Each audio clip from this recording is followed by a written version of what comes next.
Mr. President, thank you. On February 22nd, 2022, you addressed your country in a nationwide address when the conflict in Ukraine started. And you said that you were acting because you had come to the conclusion that the United States, through NATO, might initiate a, quote, surprise attack on our country. And to American ears, that sounds paranoid. Tell us why you believe the United States might strike Russia out of the blue. How did you conclude that? Well, it was not about that the United States wanted to surprisingly strike Russia. I didn't say so. Is it a talk show or is it a formidable, serious talk that we're having? Here's the quote. Thank you. It's a formidable, serious talk. It's a serious talk, okay. You are trained in history, as far as I know. Yes. So I'll allow myself, like, to spend a minute to give you a reference note, a debriefing, if you don't mind that. Please. Well, look, our relationship with Ukraine, what was the starting point of the relationship? Where does Ukraine come from? The Russian state became centralized, which was the year of establishment of the Russian state in 862, when, well, there is a city of Novgorod in the northwest of Russia, when they invited Prince Rurik from Scandinavia, from the Vikings, in 862. In 1862, 1,000 years since the establishment of the statehood was marked, and there is a memorial dedicated to that in Novgorod. In 882, the successor of Rurik, Prince Oleg, who actually was a regent to Rurik's young son, came to Kiev. He ousted two brothers that used to be in the past, had been in the past members of the crew of Rurik. And so there were two centers of the statehood, in Kiev and in Novgorod back then. The next red letter date was 888, the conversion into Christianity, when Prince Vladimir accepted Eastern Christianity, the Orthodox faith, in Kiev. Since then, the centralized power in Russia got entrenched with a single territory, a single economy, one and the same language, and after the baptism of Rus, they had the same faith and the rule of Grand Prince, and the centralized Russian state was fledgling. Thanks to different reasons,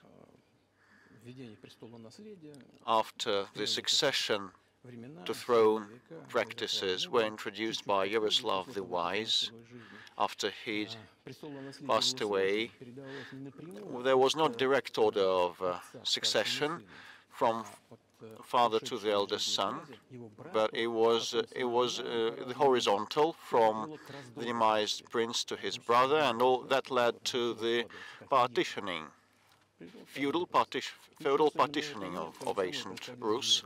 Same happened in Europe. It was a natural process, but that partitioned state, Russian state, became and fell prey to the empire established by Genghis Khan, and Khan party came to Rus, pillaged all the cities, and different cities like Kiev and others lost their independence, while northern cities of Russia preserved part of their sovereignty. They paid tribute to the yoke. And later, the centralized Russian state became fledgling in northwestern part of Russia, and the southern lands of Russia were gravitating towards another center, the one of Europe, the Grand Lithuanian Dukedom, Duchy, the Lithuanian-Russian Duchy, as the ethnic Russians constituted a big part, and they were Orthodox in faith, and they spoke the ancient Russian language then there, but later Poland, the Kingdom of Poland, and the Grand Duchy of Lithuania were unified, and another unification in spiritual sphere was signed, and part of the Orthodox priests were now subordinate to Pope. So those lands were transferred to the Polish and Lithuanian state, but for decades the Poles tried to convert those people, those Russians, trying to entrench an idea that those were not specifically and fully Russian, trying to assimilate them. Ukraine means the trim of the nation, the trim of the land, the border area. So some of them were border guards or something, but there was not about a specific ethnic group. So the Poles tried to assimilate the Russian population there and treated those lands in a tough or cruel even way. All that led to that part of the Russian lands struggle for their rights. They wrote letters to Warsaw claiming that their rights were to be upheld. I beg your pardon, can you tell us what period? I'm losing track of where in history we are. The Polish oppression of Ukraine. It was in the 13th century, 13th century, 14th century. 13th century. And I'll tell you what happened later, and I'll keep track of the dates. In 1654, or a bit earlier, the people who controlled power in that part of the Russian lands addressed Warsaw, claiming that some Russian ethnicity and Orthodox rulers would be sent to govern them, and Warsaw declined and rejected that, and then they turned to Moscow, so that Moscow would establish its power over them. I'm not inventing things, don't you think?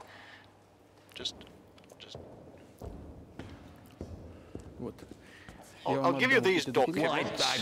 It doesn't sound like you're inventing it. I'm not sure why it's relevant to what happened 2 years ago. Well, still, these are copies from the archive with letters from Bogdan Khmelnytsky, the one who controlled that part of the Russian lands that is now called Ukraine, and he wrote to Warsaw claiming that the rights be upheld, and when he was rejected, he received a refusal, he started writing to the Tsar of Moscow, wishing to be part of the Russian lands. And there is a translation in Russian and in English, probably. Russia would not accept them straight away, because they feared that a war with Poland would be unleashed. In 1654, the Zemsky Council decided that this part of the ancient Russian lands be accepted as part of the new Russian land. And the war with Poland began, and it lasted for 13 years, and afterwards a truce was enacted after the 1654 Act. 32 years afterwards, the eternal peace with Poland was established and proclaimed. And all the left bank of the Dniester River, including Kiev, Dnieper River, was part of Russia, became part of Russia, and the right bank of Dnieper became part of Poland. And in under the rule of Catherine the Great, Russia returned all those historical lands of its. And that all happened and lasted till the revolution. But before World War I, using the ideas of Ukraine ethnicity and origin, the Austrian General Staff started promoting the Ukrainian origin and Ukrainian identity, because in the view of the First World War, they wanted to weaken the prospective enemy. And you know, the idea that had been born in Poland, that those people residing in that territory were not specifically and wholly Russian, was later promoted by the Austrian General Staff, and theorists appeared in the 19th century upholding the independence of Ukraine. They spoke of its need to obtain independence, but all the pillars of the Ukrainian sovereignty, all the proponents, said that Ukraine was to have a very good relationship with Russia. They insisted on that. Well, after the revolution of the 1917 happened, Bolsheviks tried to restore the statehood, and the civil war began, including a standoff with Poland. In 1921, the peace treaty with Poland was proclaimed, and under this treaty, the right bank of Dnieper River once again belonged to Poland. In 1939, after Poland cooperated with Hitler, and they collaborated with Hitler actually. We have all the documents in the archive, and Hitler proposed Poland a peace treaty and a friendship treaty, but he claimed that Poland should give the Danzig corridor back to Germany, and that connected the main part of Germany with East Prussia and Königsberg. And after the First World War, that part of territory was transferred to Poland, and instead of Danzig, the city of Gdansk appeared. It was renamed. So Hitler asked them to give it amicably. They refused, but still they collaborated with Hitler, and they together partitioned Czechoslovakia. You're making a case that Ukraine, certainly parts of Ukraine, Eastern Ukraine, is in effect Russia, has been for hundreds of years. Why wouldn't you just take it when you became president 24 years ago? You have nuclear weapons, they don't. If it's actually your land, why did you wait so long? I'll tell you. I'm coming to that. You know, this debriefing is coming to an end. It might be boring, but it explains many things. How it's relevant. Good. I'm so gratified that you appreciate that. So after, before World War II, Poland did not accept the claims of Hitler, the demands of Hitler, but participated in partitioning of Czechoslovakia, but it did not give the Danzig corridor to Germany. The Poles played too much, and as a result of that, Hitler started the war with them, against them. On the 1st of September 1939, Poland turned uncompromising, and Hitler had to begin with Poland. And the USSR, I have read some archives, the USSR behaved in an honest way. The USSR asked Poland's permission to transit their troops through the Polish soil to help Czechoslovakia, but the then Polish foreign minister said that even if Soviet planes would fly over Poland, they would be downed, he said. But that doesn't matter. What matters is that the war began, and Poland fell prey to their own policies against Czechoslovakia. According to the Molotov-Ribbentrop Pact, part of that territory now belongs to Russia, including Western Ukraine. And Russia, that was then named the USSR, came back to its historical lands. And after the victory in the Great Patriotic War, as we call World War II, all those territories were enshrined to belong to the USSR, finally and definitively. And actually, Poland, as a compensation, received the originally German Western lands, the eastern part of Germany, part of the eastern part of Germany, some segments. These are now western lands of Poland, and it once again received the part of the coastline of the Baltic Sea, and the Danzig once again was renamed to become Gdansk. So this is how the whole situation happened, and when the USSR was established in 1922, the Bolsheviks started establishing the USSR, and they established the Soviet Ukrainian Republic that was not existent before, hadn't existed before. And Stalin insisted that those republics would become autonomous entities. Unfortunately, strangely, Lenin insisted that they should have a right to withdraw and pull out of the USSR. And to unknown reasons, he transferred some of the lands to that Soviet Republic of Ukraine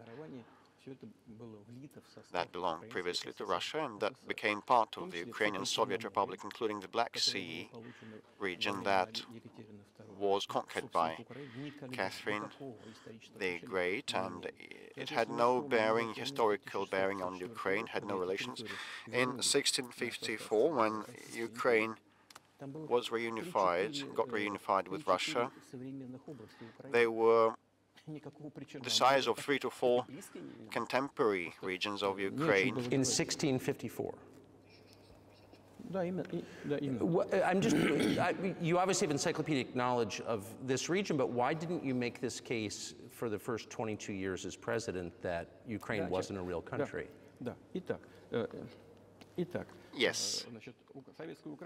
The Soviet Ukraine received a great deal of territory that had never belonged to it, including the Black Sea region. Russia received those lands as a result, as an outcome of the Russian-Turkish wars, and they were called New Russia or Novorossiya. But that doesn't matter. But actually Lenin, the founder of the Soviet state, gave Ukraine its own territory, and for decades the Ukrainian Soviet Republic was part of the USSR. And to unknown reasons, the Bolsheviks promoted the Ukrainian culture and language. Ukrainization was called, and similar things were done in other Soviet republics. The ethnic profiles of those republics were raised and promoted. This is how Soviet Ukraine was created, and after the Second World War, Ukraine received part of the lands that had belonged to Poland before, and part of the land that had belonged to Hungary and Romania before. So Romania and Hungary were deprived of part of their lands, and these lands were snatched and given to Ukraine, and now they're still part of Ukraine. So in this sense, Ukraine is an artificial state that was established. Hungary has a right to take its land back from Ukraine, and that other nations have a right to go back to their 1654 borders?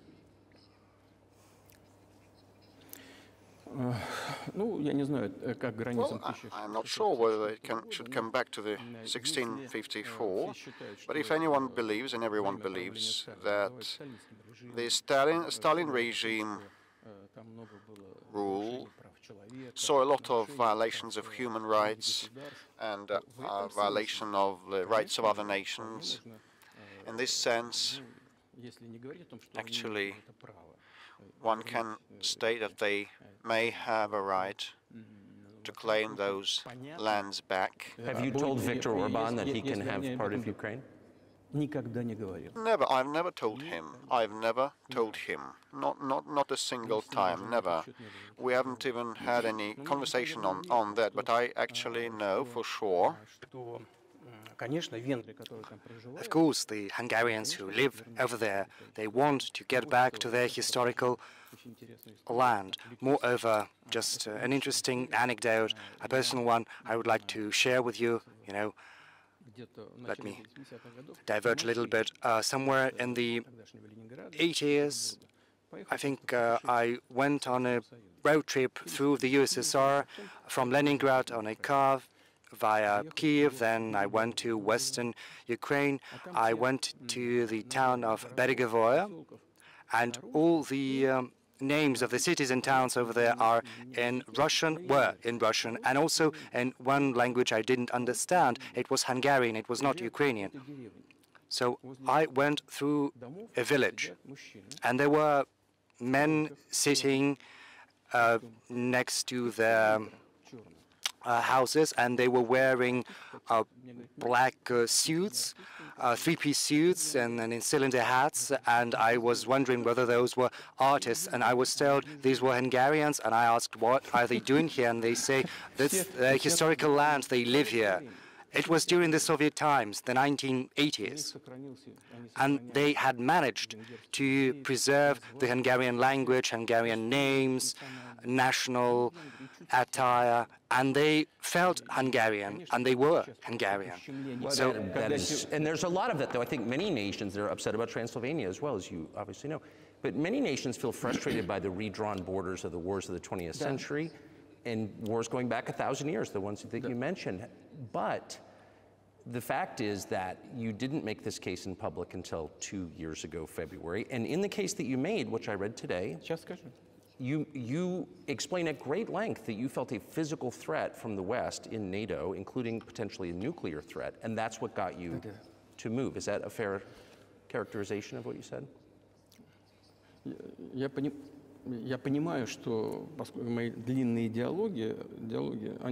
Well, yes, I understand that probably a long soliloquy does not fit the genre of an interview. So I asked whether that was a show or a serious talk, and you said it was a serious talk, so bear with me, please.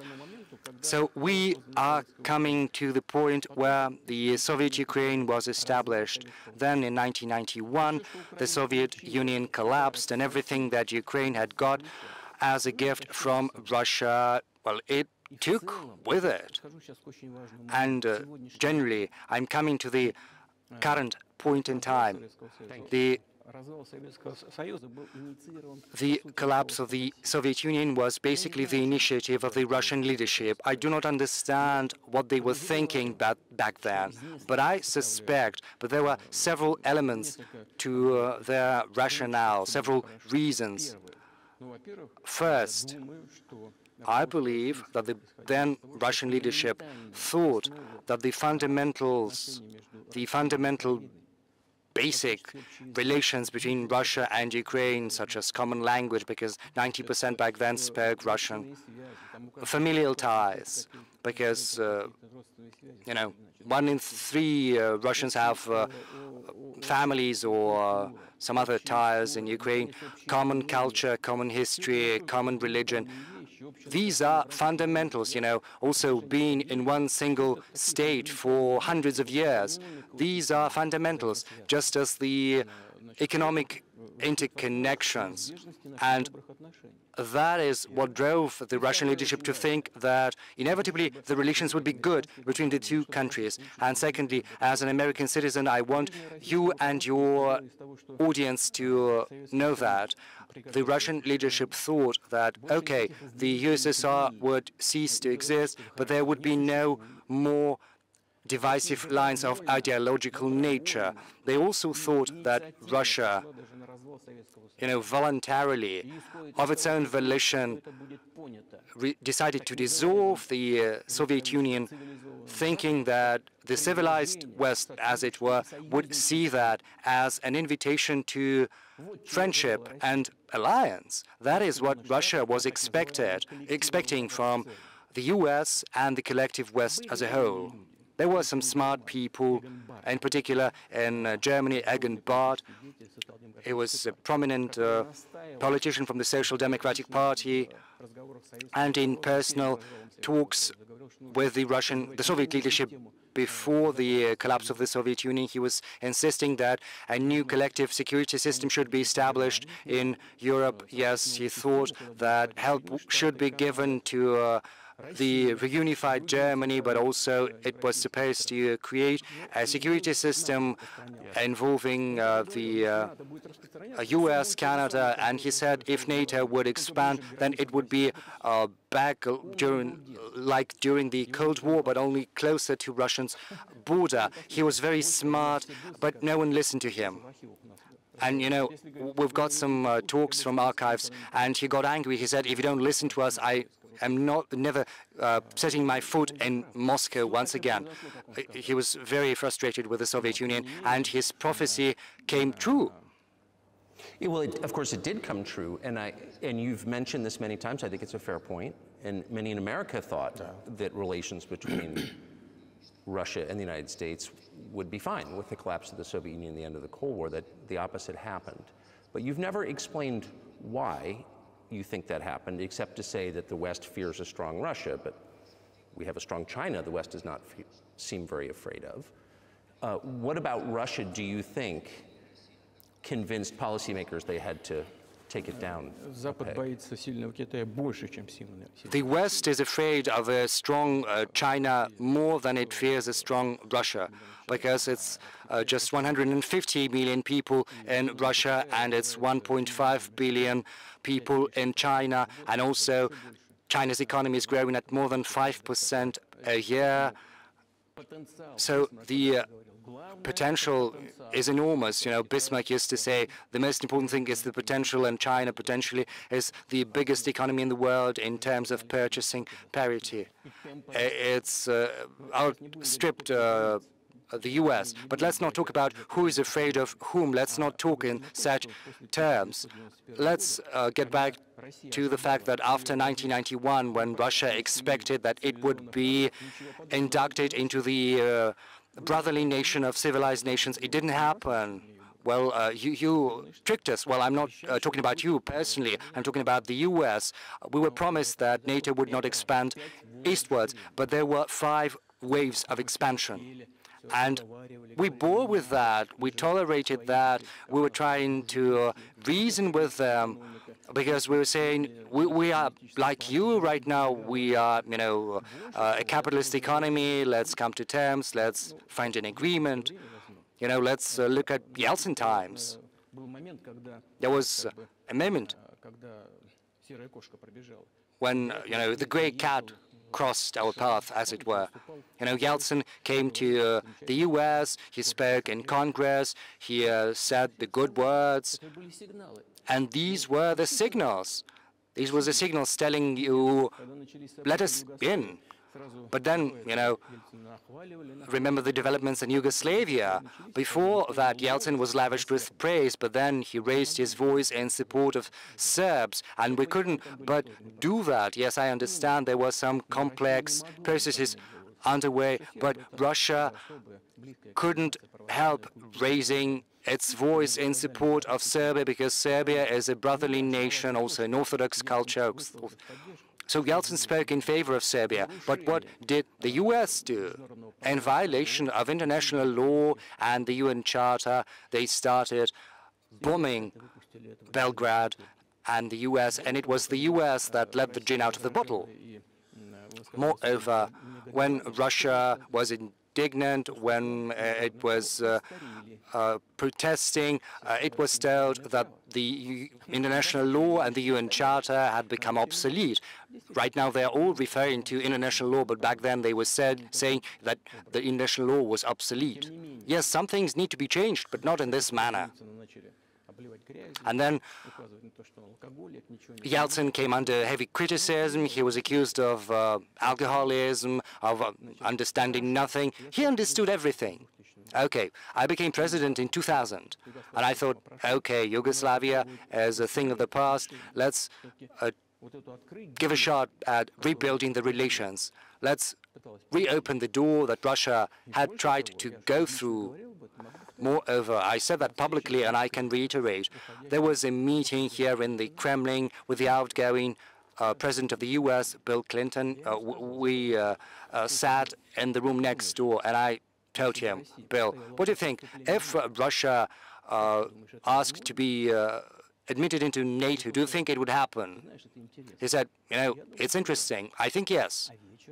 But in the evening, when we had another meeting for dinner, he said, you know, I've talked to my team, no, not going to happen, not now.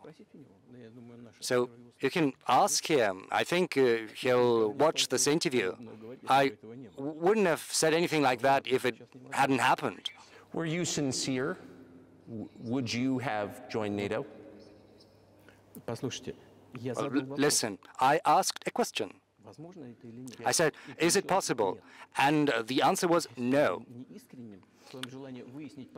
But if he had said yes, would you have joined NATO? If he'd said yes, then the process of rapprochement would have commenced, and it might have happened in the end if there were some sincere wish on this side of our partners, but it didn't happen. Okay. Why do you think that is? Just to get to motive, I know you're clearly bitter about it, I understand, but why do you think the West rebuffed you then? Why the hostility? Why did the end of the Cold War not fix the relationship? What motivates this from your point of view? You said that I feel bitter because of that rebuffal. No, that's not bitterness. I'm just stating the facts. Because, you know, we're not bride and groom. These are not the terms we've got to use in speaking about such matters. We understood that they were not expecting us there. Okay, we said, let's build relations in another manner. Let's look for common ground elsewhere. Why we got that negative response, you should ask your government. I could only guess it would be too big of a country with its own opinion. Well, I saw how NATO solves and settles matters. Just an example I would like to cite. It applies to Ukraine. You know, the US says something and all the rest just tune in and they follow and they wake. I'm not going to open any secret to you or say anything new, but, you know, after that conversation, we made different attempts at building relations. Just to cite an example, you know, during the events in the Middle East and Iraq, we were building our relations with the US in a very prudent, cautious manner. And I always asked the US not to support separatism in the Northern Caucasus, but they still continued with that financial information support, even military support. And that support was flowing in from the US and from its satellites, support towards terrorist bands in the Northern Caucasus. I once talked to a colleague of mine, a president of the US, and I raised that issue, and he said, it's impossible. He said, do you have proof? And I said, yes, I have proof, and I gave that proof to him. And do you know what his response would be? He said, I would give him a good thrashing. That's what he said. Kick their ass, he said. And we were waiting for some response, reply, and I asked a colleague from FSB, you know, to contact his counterpart in the US. And we've got the response, basically, from the CIA and the archives. And the response goes as follows. So, yes, we have worked with the opposition forces in Russia, and we think it is the right thing to do, and we will continue doing that. Just ridiculous. We understood that no serious conversation could be... Forces in opposition to you. So you're saying the CIA is trying to overthrow your government? Well, of course, in that particular case, what they meant were the separatists, the terrorists that were fighting us in the Northern Caucasus. That is who they called the opposition. That's the second moment. Another one, another aspect, also very important. I'm talking about the setting up of the US ABM system, the very beginning of that. We long tried to persuade them not to do that. I got an invitation from Bush Sr. He invited me to visit his place on the ocean, and we had a very serious conversation with President Bush, with his team. So I proposed the following. I said, the US, Russia, and Europe should set up a joint shared ABM system against the threats against our security. Even though, you know, the official statement of the US was that the ABM system they were setting up was against Iran, the threat of Iran. So I suggested, why not join forces together, the US, Russia, and Europe? And I got a very interesting response. They asked me, are you serious? Let me ask, what year was this? Well, I don't remember. We can look it up on the internet when I was in the US at the invitation of Bush Sr. And it's easier to learn from someone I'm going to tell you about in a sec. And they told me, yes, that is a very interesting proposal. And so I said, just imagine if we can solve this strategic task together, the world would change. Yes, we would probably have differences, economic differences, political differences, but we would drastically change the situation in the world. And they asked me, are you serious? And I said, yes. They said, we need some time to think. And I said, okay, go ahead. And then, you know, at this very room where we're talking, we got former CIA Director Gates and also State Secretary Rice. They sat here opposite from me at this table. We had Defense Minister, Foreign Minister, and the guests said, yes, we've thought about that, but we disagree.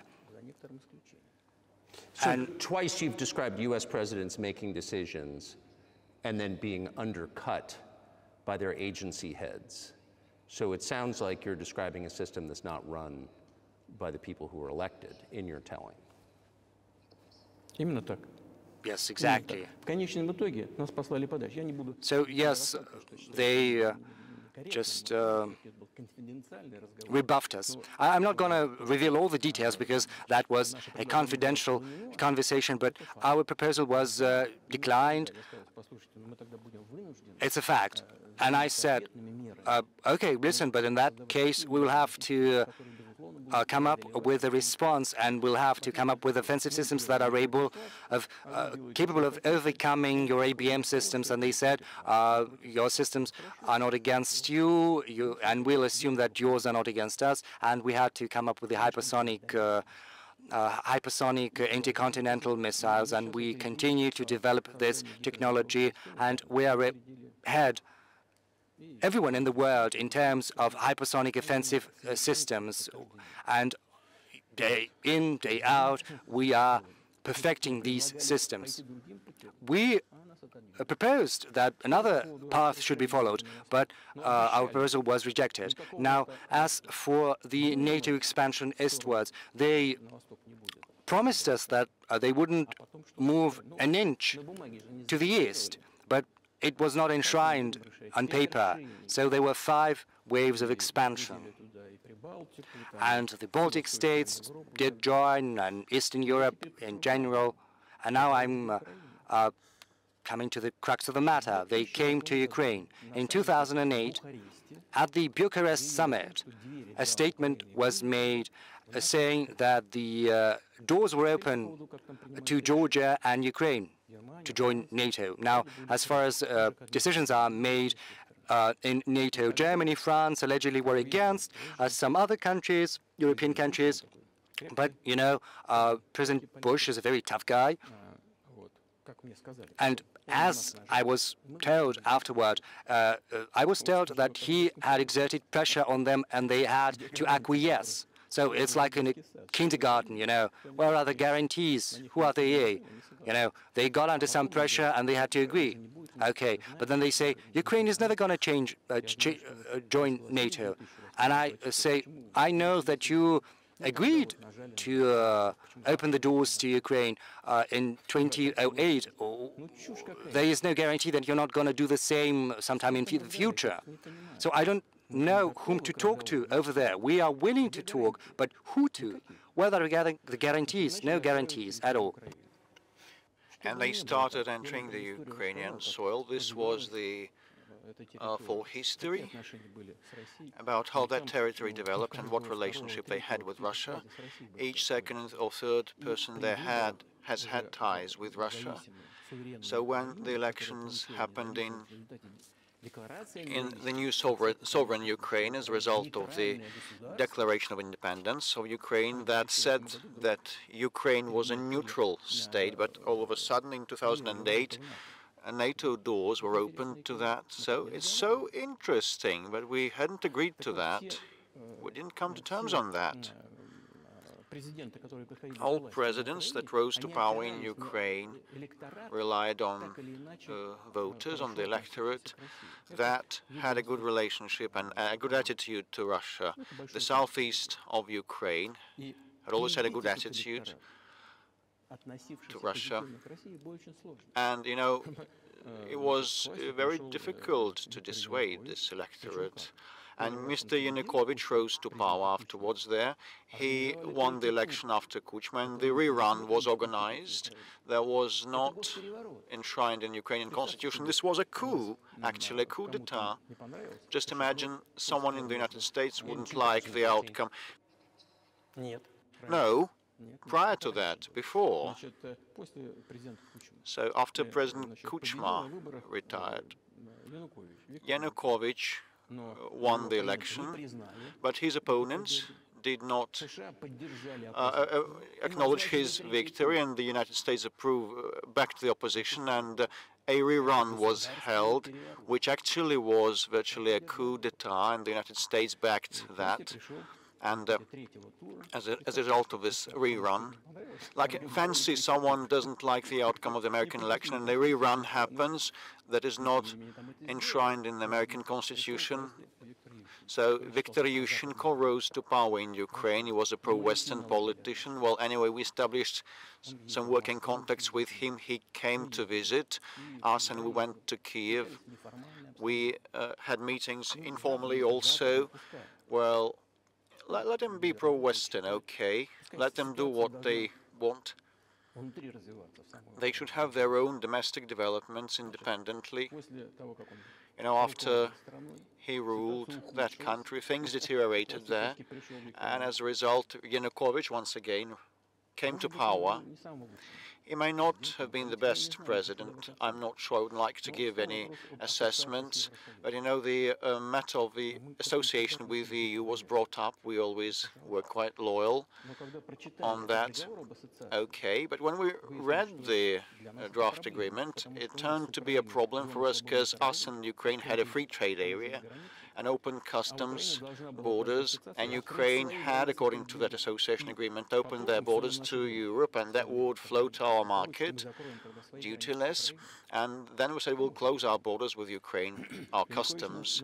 And Yanukovych started doing his reckoning and counting whether Ukraine will lose or gain, and he stated to his Ukrainian counterparts that he had to think, and destructive opposition activity began straight away, and it ended up with Maidan, with a coup d'etat in Ukraine. So he did more trade with Russia than with the EU? Ukraine did? Yes, of course, of course. It's not about the volumes of trade, the quantities. It's about the cooperation ties that the Ukrainian economy relied upon. And those cooperation ties between enterprises and factories had been there since the Soviet times, like an enterprise would produce components for final assembly both plants in Ukraine and Russia, and there was very close cooperation, but a coup d'etat happened afterwards. It was perpetrated, unfortunately. Well, I wouldn't like to speak of details, but the United States said, you calm Yanukovych down and you would mollify the opposition. They said, let it drift.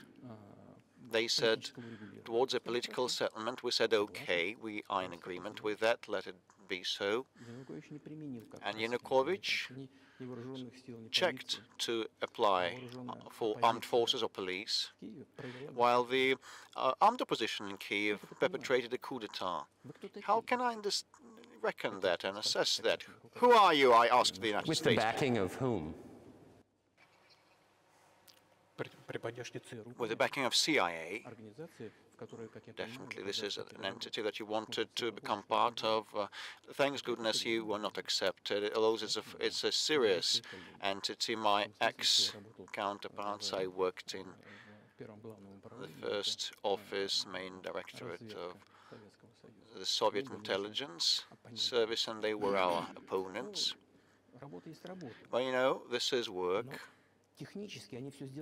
Well, technically, they did the right thing. They attained what they wanted, the outcomes they wanted. They changed the power in Ukraine, but politically it was a blunder, a colossal blunder, and the political leadership probably should have calculated otherwise, and they were to have thought what it would lead to. In 2008, they opened doors of NATO to Ukraine. In 2014, a coup d'etat was perpetrated with their help, and this was a coup d'etat, and those who did not recognize this coup d'etat were persecuted, and they created a threat to Crimea and had to take Crimea under our protectorate. They began warfare in Donbass, applying artillery and aviation against civilians in Donbass. We have the footages with fighter jets bombing Donetsk,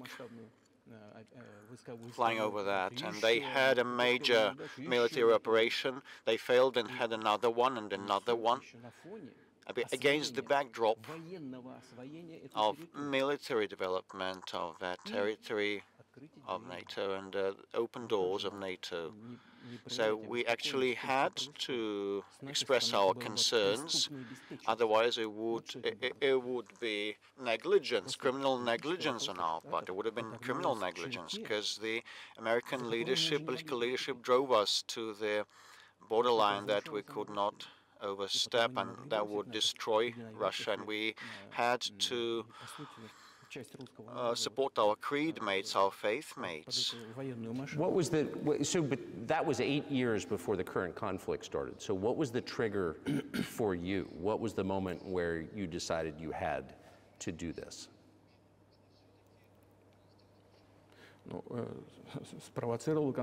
Well, the trigger originally, the trigger was the coup d'etat in Ukraine, and representatives of 3 European nations came then, Germany, Poland and France, and they acted as guarantors of the agreement subscribed between Yanukovych and the opposition, and they put their signatures as guarantors.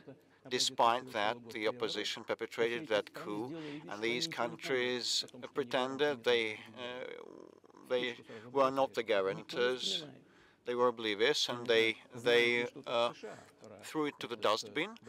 And I'm not sure whether there is any knowledge in the United States about the guarantors and this agreement between opposition and the Yanukovych government. And instead of a political settlement, they supported the coup, they backed the coup. There was no point in that, actually, believe me, because Yanukovych agreed to everything, and he was ready for early election, and he had no chance, he stood no chance to succeed, to win. Why then perpetrate this coup and all those victims? And why pose a threat to Crimea and launch an operation against Donbass? I cannot understand that. I cannot fancy. This is the miscalculation of theirs, and the CIA did its part, played its part. One of the deputies of Secretaries of State said that they spent around $5 billion on that. But why do that? Why have they done that? It could have been done legally. legitimately and without the loss of Crimea for them. And we wouldn't stir a finger. We wouldn't have stirred a finger had there not happened the developments, the bloody developments on Maidan. We back then agreed that after the collapse of the USSR, the borders would be as agreed, as stated, but we never agreed to an expansion of NATO or that Ukraine would become part of NATO. We never conceded and accepted that there would be NATO military bases there without any talks with us. We kept begging for decades, don't do this, don't do that.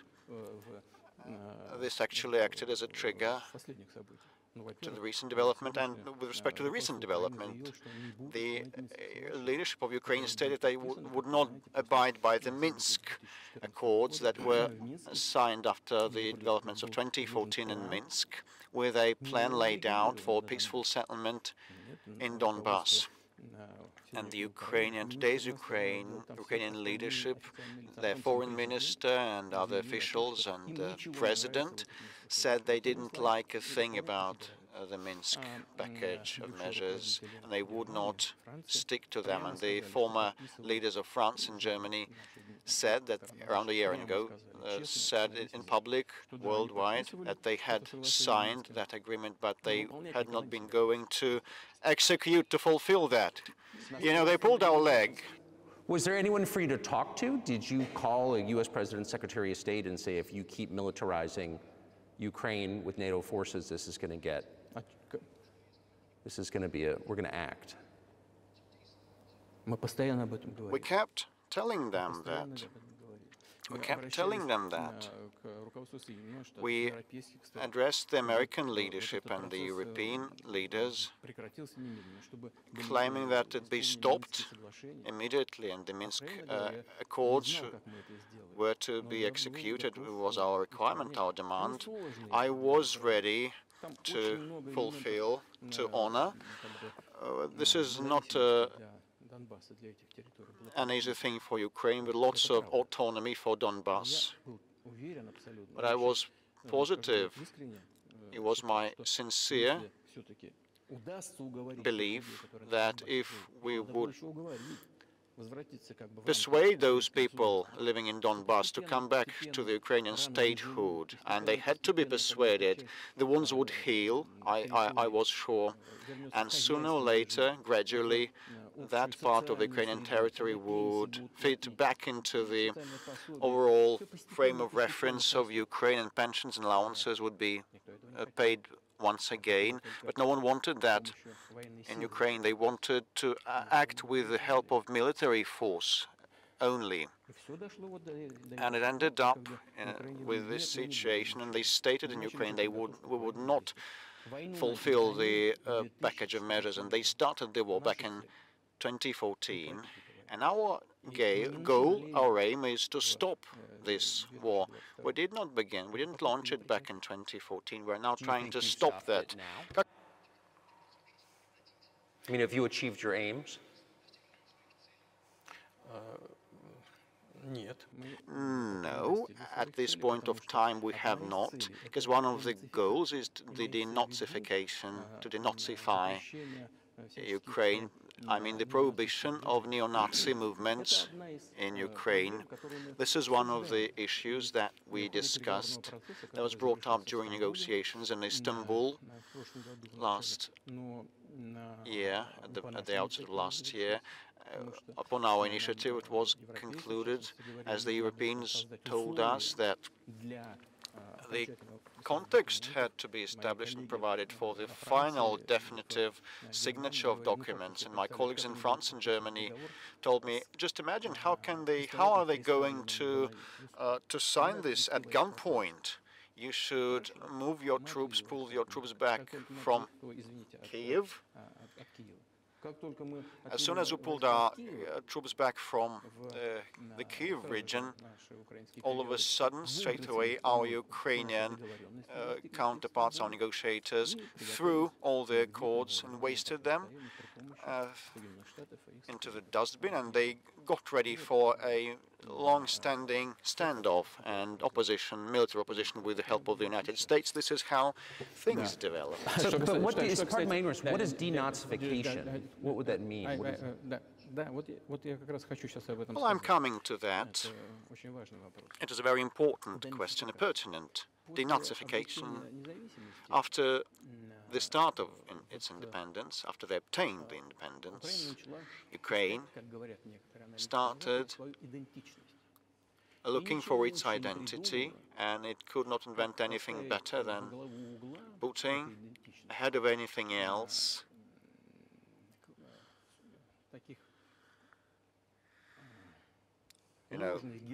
the false heroes that collaborated with Hitler. I have already said that in early 19th century, the theorists of a future prospective Ukrainian independence appeared. They assumed that an independent Ukraine was to have a good relationship with Russia. But in the course of the historical development, and those territories were part of Poland, Ukrainians were persecuted, and this identity was pressed upon, the crackdown upon, and that all remained in people's memory. And once World War II began, part of that far right or far nationalist elite began to collaborate with Hitler, thinking that Hitler would bring them freedom. And the German troops, the SS troops, did the filthiest part of the job to eliminate Poles and Jews, and they did it with the hands of the collaborators, of those collaborators, and that massacre of the Poles and the Jews, of Russians, happened as a result. It was led by Bandera, Shushkevich, and other characters well known. And those people are now presented as national heroes. And they kept telling everybody that, nationalism is existent in other countries. There are sprouts, definitely, but, they're trampled upon in many countries, but not in Ukraine.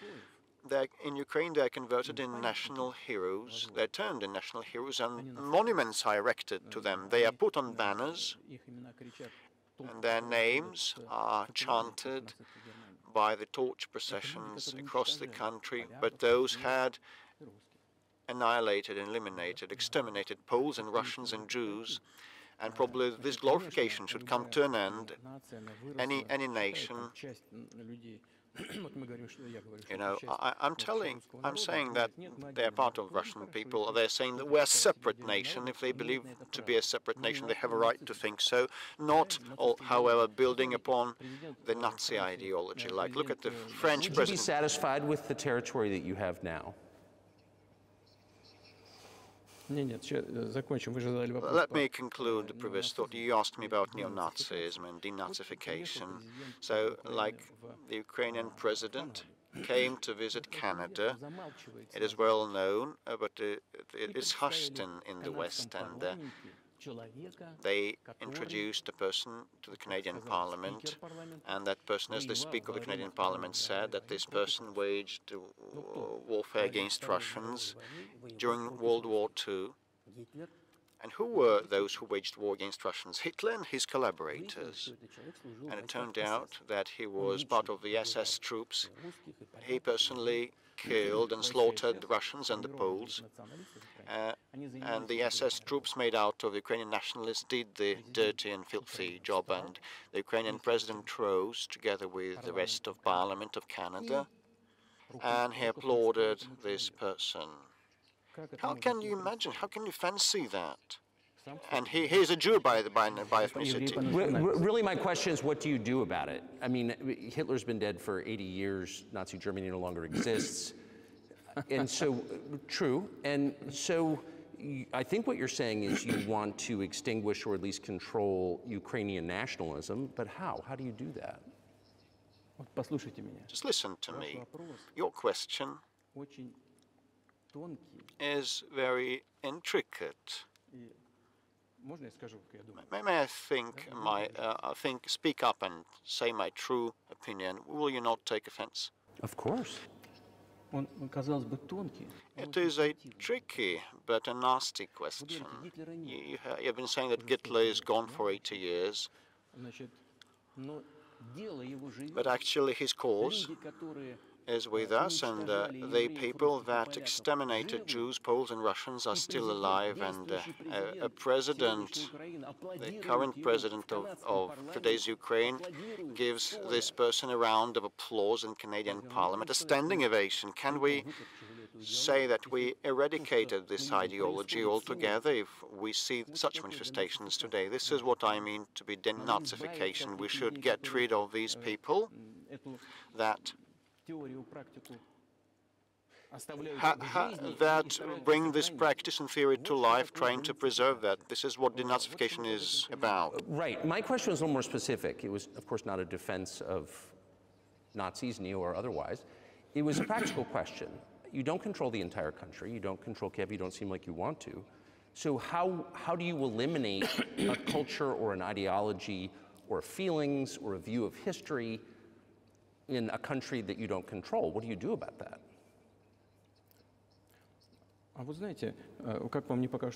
Well, you know, strange as it may seem to you, during the talks in Istanbul, we did come to an agreement. And, you know, everything was put on paper, saying, like statements that no Nazism, neo-Nazism would be cultivated in Ukraine, that it would be prohibited at the legislative level. So we did come to an agreement on this subject. And this can be achieved through talks. And there's nothing humiliating in that to Ukraine as a modern civilized state. Does any country have the right to propagate Nazism? No. That's it.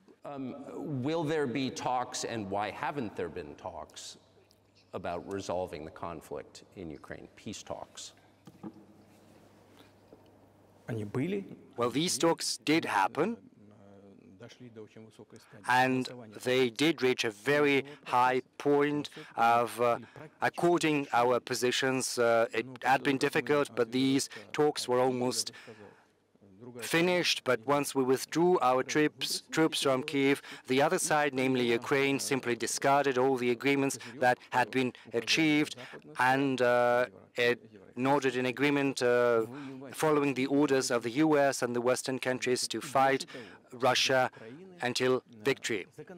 Moreover, the Ukrainian president introduced a legislative ban on having negotiations with Russia. He signed a decree that bans anyone from having talks with Russia. How can they have talks if he prohibited himself from doing that and the rest as well? Yes, we do know that there are some ideas with regard to this settlement, but in order to come to an agreement, you need to have dialogue, right? Well, but you wouldn't be speaking to the Ukrainian president, you'd be speaking to the American president. When was the last time you spoke to Joe Biden? Well, I don't remember. Well, we could look this up. Well, why do I have to remember everything? You know, I've got many things to attend to. Well, he's funding the war that you're fighting, so I would think that would be memorable. Well, yes, he does fund that. When did that happen? The last time I spoke to him was before the beginning of the special military operation. Incidentally, I'm not going to go into details, but back then I told him, I said, I think you're making a mistake of historical proportions in supporting what is currently happening over there. I told him that, and I had said that to him on multiple occasions. What did he say? Well, you should ask him, please. It's easier for you, because you are a citizen of the US, you can go there and, you know, ask him. I think it would be wrong, improper for me. Since before February of 2022. No, we haven't spoken. We do have some contacts. Incidentally, you remember I told you about my proposal on working together on setting up a joint ABM system. Yes. Well, you can ask all of them, because all of them, luckily, are very healthy and all alive, and the former president, and Condoleezza, and Mr. Gates, I think, and the current director of CIA, Mr. Burns. Back then, he was ambassador to Russia, and I think he was very successful at what he was doing, and they were all witnesses to these conversations. You can ask them. And if you're interested in to know what President Biden responded to my words, you should ask him. I'm definitely interested, but from the outside, it seems like this could devolve or evolve into something that brings the entire world into conflict and could initiate a nuclear launch. And so why don't you just call Biden and say, let's work this out? Solve this how? Solve what? Because everything actually is very simple. We've got contacts at the level of different agencies, and I'm going to tell you what we're trying to, what kinds of signals we are sending to them. And what we're saying is, if you want this over, you have to stop the supplies of weaponry, and everything is going to end in several weeks, and then we can agree on the terms. It's as easy as that. So no need to call for that. And what message do you get back? Well, asking them for that, for what? Because yes, they are gonna supply this and this weaponry to Ukraine, and well, we're not afraid. Okay, do that. Do you think NATO is worried about this becoming a global war or a nuclear conflict?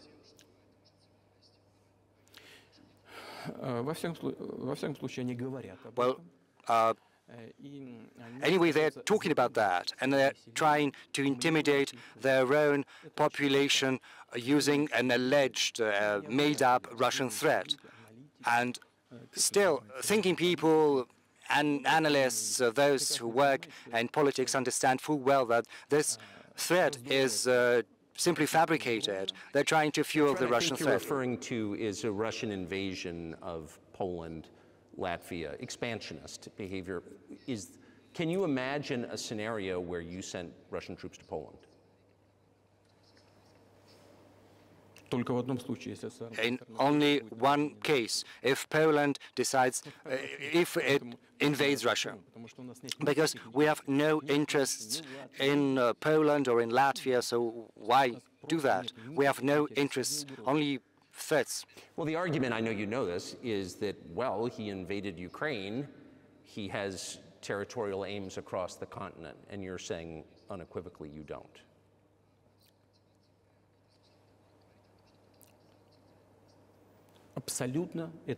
Absolutely. No. I rule this possibility out. You don't have to be an analyst, because that goes against common sense, to get involved in a global war. Because a global war would push humanity as a whole to the brink of extinction. Yes, there are means of deterrence. That's true. They were making threats saying that Russia would use tactical nuclear weapons tomorrow or the day after tomorrow. But these are, well, it's just like a boogeyman for rank-and-file citizens to make the U.S. taxpayers, the European taxpayers, to pay up for military action in Ukraine, and their goal is to weaken Russia as fully as possible. One of our senior United States senators from the state of New York, Chuck Schumer, said yesterday, I believe, that we have to continue to fund the Ukrainian effort, or U.S. soldiers, citizens, could wind up fighting there. How do you assess that? Well, I think it's provocation, and a cheap one to boot. I don't understand why American soldiers would have to fight. You know, there are mercenaries from the US in Ukraine. The biggest number from mercenaries comes from Poland and then the US. If someone wants to dispatch regular troops to Ukraine, then that would, no doubt, put humanity on the brink of a very serious global conflict. Does the US need that? Why? Now, fight someone thousands of kilometers from your national territory. Don't you have other things to look into? I think there are issues on the border, issues with migration, with external public debt, you know, like to the tune of more than 30 trillion US dollars. There are other things to do. Isn't it better to come to an agreement with Russia? Given the current developments, given that you understand that Russia is going to fight for its national interests until the very end. So this should compel us to get back to common sense, to have respect for our country, for our interests, and to search for solutions. I think this would be far smarter and far more sensible. Who blew up Nord Stream? You did. I was busy that day. Nate, I did not blow up Nord Stream. Thank you, though. Well, personally, you might have an alibi,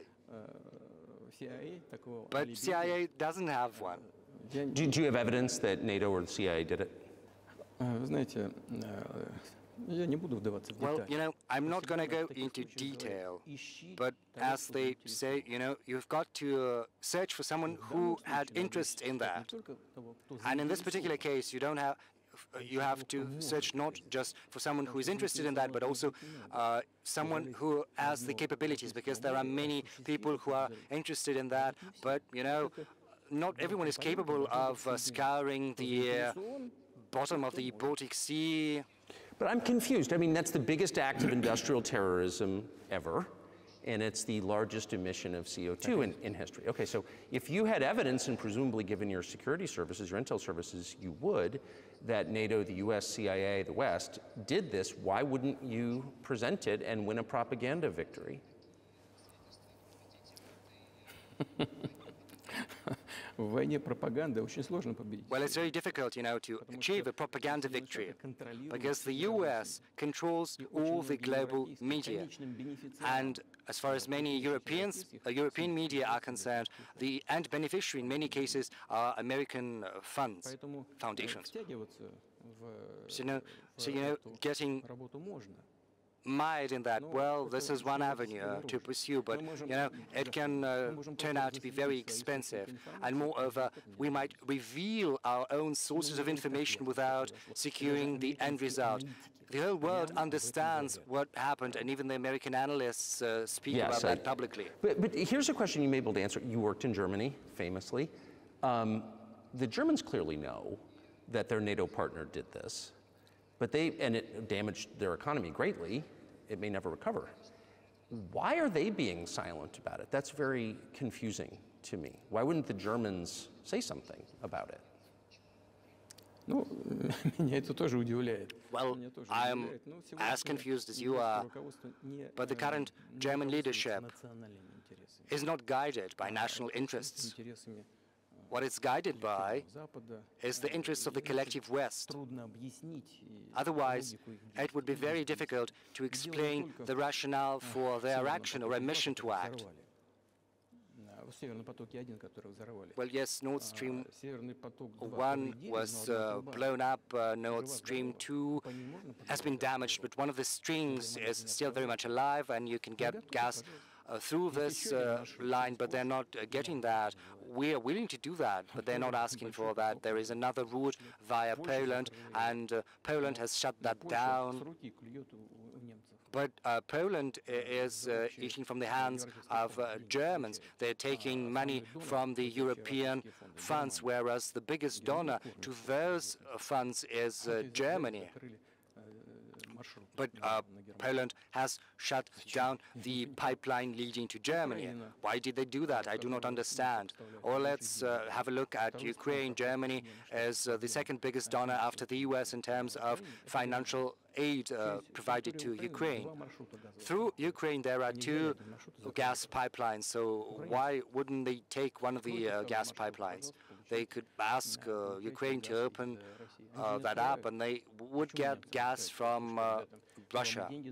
So the Germans are giving them money, giving them weapons, so they could ask for gas from Russia in response, because otherwise they have to pay triple price for LNG.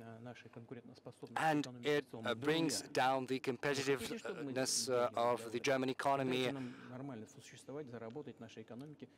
And they've given money to Ukraine, and they could ask in recompense, for some economic support like gas. So you should ask them why they're doing what they're doing. These are incompetent people. Well, maybe the world is breaking into two hemispheres, one with cheap energy, the other without. And I want to ask you that. If we're now a multipolar world, obviously we are, can you describe the blocks of alliances? Who is in each side, do you think? Well, you are saying the world is being split into two hemispheres. It's our brain that it's divided into hemispheres. One hemisphere is responsible for one field of action, the other is more creative, but still it's one brain, it's one head, and the world should be one, should be united. Security should be together, should be common, shared. It shouldn't be security just for the golden billion. And only if it's one world, then the world is going to be predictable and stable. And as long as the head is split into two, it's a disease, and a grave one too. And right now the world is suffering from this grave disease. But I think, to a large extent, thanks to sincere and honest journalism, we will be able to overcome that disease. Well, let's just give one example, the US dollar, which has kind of united the world in a lot of ways, maybe not to your advantage, but certainly to ours. Is that going away as the reserve currency, the universally accepted currency? How have sanctions, do you think, changed the dollar's place in the world? Well, I think this is one of the gravest strategic mistakes committed by the U.S. leadership, using the U.S. dollar as an instrument for foreign political confrontation, because dollar was the cornerstone of American prosperity and power, and everyone understands and understood that, because however many dollars you've printed, they go around the world. Inflation is at a minimum, I don't know, 3% or so, 4%, which is an acceptable level for the US.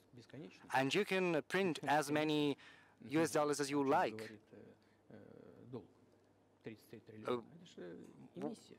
Because the public debt of the US is testimony to that. But be that as it may, dollar is still the cornerstone of American power across the world. But once the US leadership decided to use the US dollar as an instrument for foreign policy confrontation, once they did that, they dealt a blow to the American power.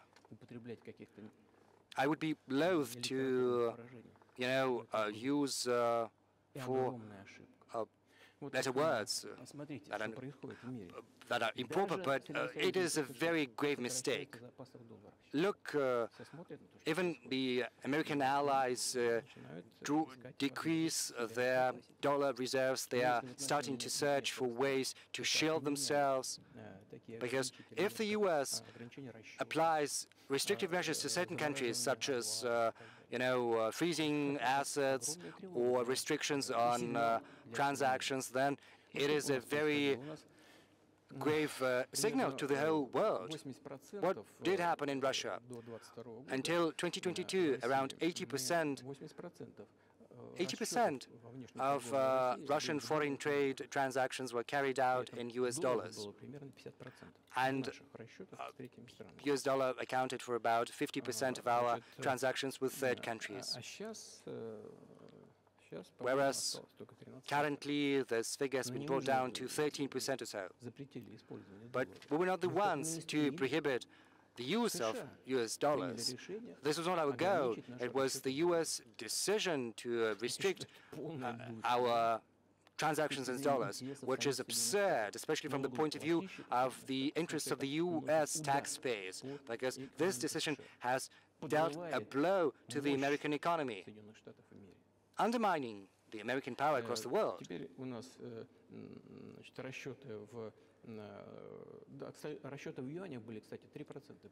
Incidentally, our transactions in yuan accounted just for 3% right now. We've gone up to 30% in transactions in rubles and 34% in yuan, in renminbi. So why did the US do that? I think it's self-conceit. They thought that the Russian economy would collapse, but it didn't. Moreover, look at the other oil-producing countries. They are doing the same thing. They are following our suit. They start to pay for oil in renminbi. Do they understand what they're doing in the US? What are they doing? You know, it's like undermine their own prosperity here. Ask anyone who is a thinking person in the US. I think that's a fair assessment. The question is what comes next, and maybe you trade one colonial power for another, much less sentimental and forgiving colonial power. I mean, is the BRICS, for example, in danger of being completely dominated by the Chinese economy in a way that's not good for their sovereignty? Do you worry about that? You know, these spooky stories, we've heard them before, bogeyman stories. China and us are neighbors. And you know, you cannot choose neighbors or relatives. We share a border with them, 1,000 kilometers. This is number one. Number two, we're used to one another. We've been around for centuries. In terms of our coexistence, third, the foreign affairs philosophy of China is not aggressive. Their main tenets are about searching for compromise, for a trade-off, and we can see that. And the next point is as follows, and I try to lay it out mildly in my language, where I said that the volume of cooperation and trade with China keeps growing, while the pace of the growth of China's cooperation with Europe is higher, outpacing the cooperation with Russia. Just ask the Europeans, are they not afraid of being exposed to China? They might be, but you know, anyway, they want to enter the Chinese market when they face the economic issues now. They're facing economic issues now, and the Chinese enterprises and companies are tapping into the European market. And there are a lot of Chinese entrepreneurs and businesses in the US. Well, the policies are to the effect of confining. They are damaging themselves, actually. Trying to confine, limit cooperation with China, you are damaging your economy. This is a very intricate matter, and there can be no silver bullet solutions. As also regards the dollar, well, with respect to the legitimate from the perspective of the UnCuT sanctions, one should have a second thought whether to make such decisions or not. So you said a moment ago that the world would be a lot better if it weren't broken into competing alliances, if there was cooperation globally. One of the reasons you don't have that is because the current American administration is dead set against you. Do you think if there were a new administration after Joe Biden that you would be able to reestablish communication with the US government? Or does it not matter who the president is?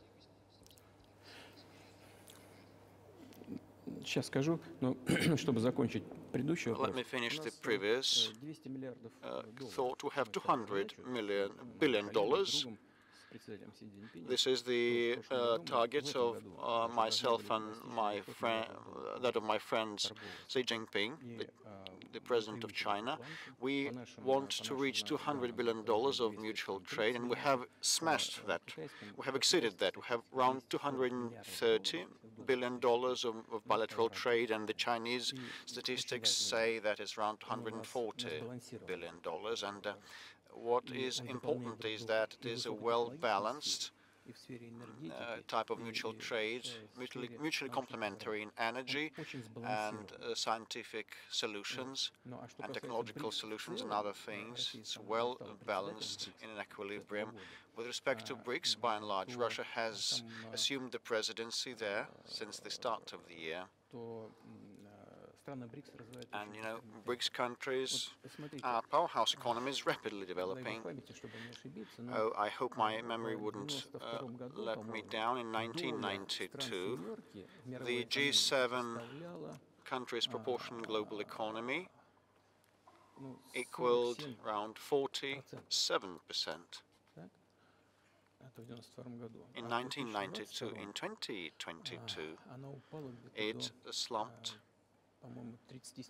down to 30-something%, while the BRICS share was 16% in 1992, and now it is in excess of the G7 share in global economy, and that has nothing to do with Ukrainian developments.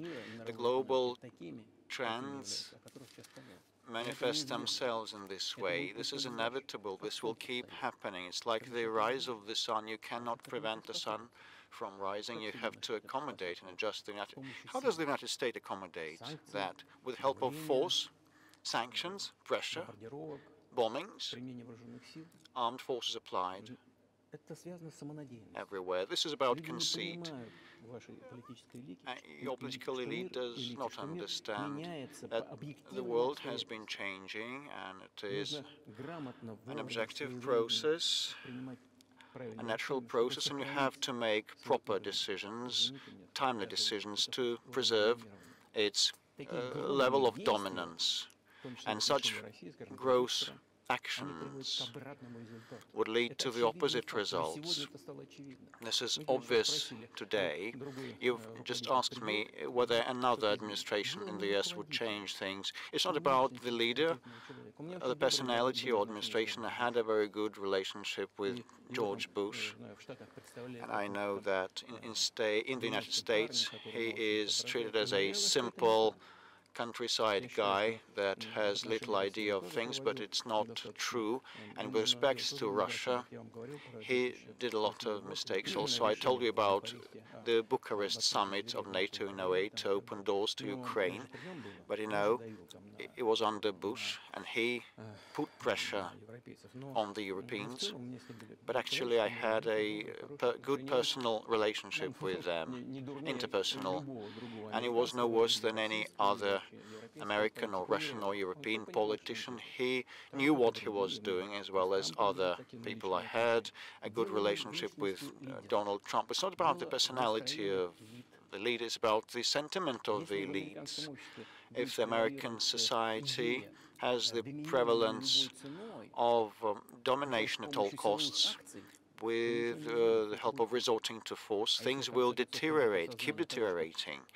But if they come to a conclusion, they come to infer that the world is changing and that is a natural process that cannot be helped, they have to adjust themselves using the advantage that the American nation still has. In this case, something will change for the better. The Chinese economy has become #1 by PPP. They have outpaced the US in volumes. And then there is India, 1.5 billion people living there. And then comes Japan, fourth, and Russia is fifth global largest economy. Last year it became the largest economy in Europe, despite all the restrictions and sanctions. Do you think it is natural?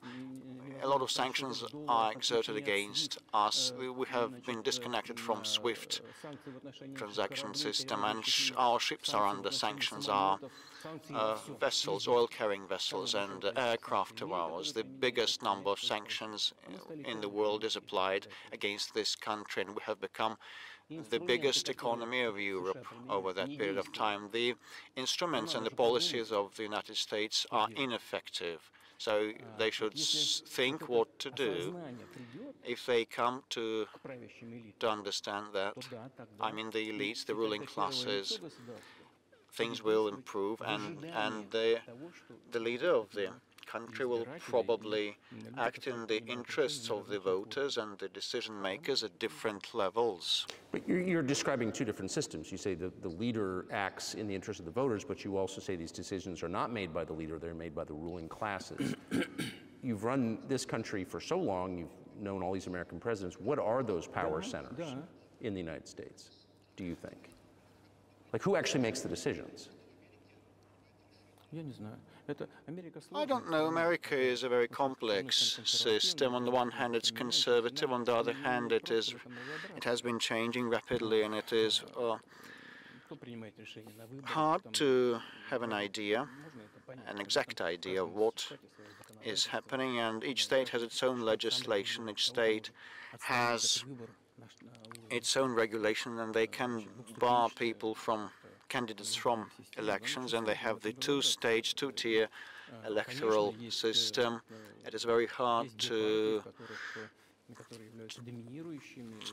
know it quite well. There are two main parties, dominating parties, the bipartisan system, and there is the decision-making center. But anyway, look, after the collapse of the USSR,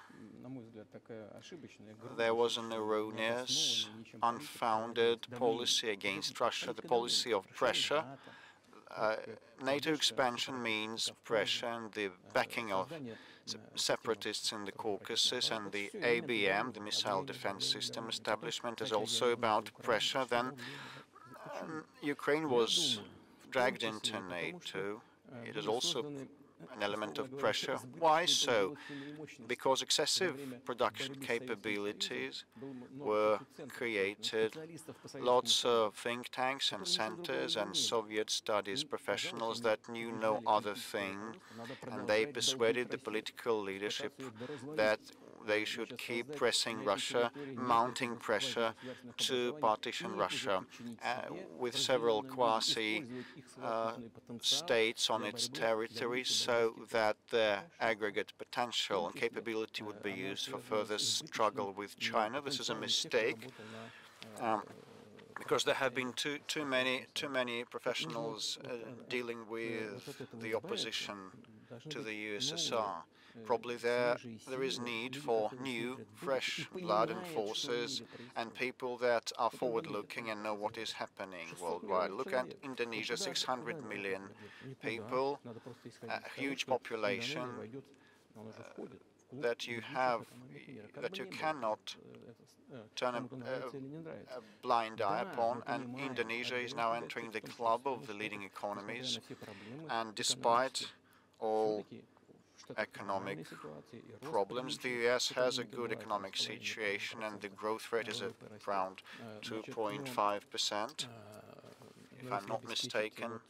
But actually, if you want to provide for a good future, you have to change the approach to what has been happening. The world will anyway change, irrespective of what is the outcome of the Ukrainian situation. The world has been changing, and the pundits and experts in the US start writing that gradually the United States changes its policies to the world, but whether it's abrupt, quick and painful, or smooth and gradual, this is the question. And these are the ideas of people that are not anti-American in nature, that they are looking and tracking the global developments. And we need to have more forward-looking people that can analyze things and recommend something to the political leadership.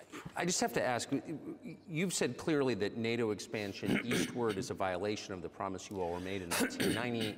It's a threat to your country. Right before you sent troops into Ukraine, the Vice President of the United States went to the Munich Security Conference and encouraged the President of Ukraine to join NATO. Do you think that was an effort to provoke you into military action?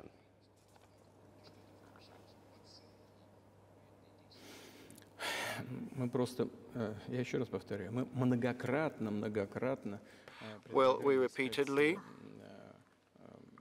on many occasions, suggested that decisions to the problems that emerged in Ukraine after the coup in 2014 should be found with peaceful means, but no one listened to us.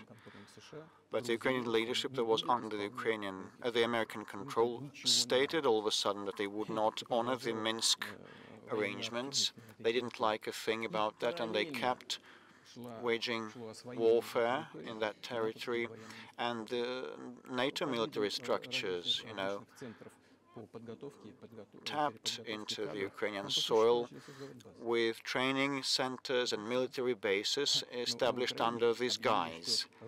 And in Ukraine, they proclaimed that the Russians are not an original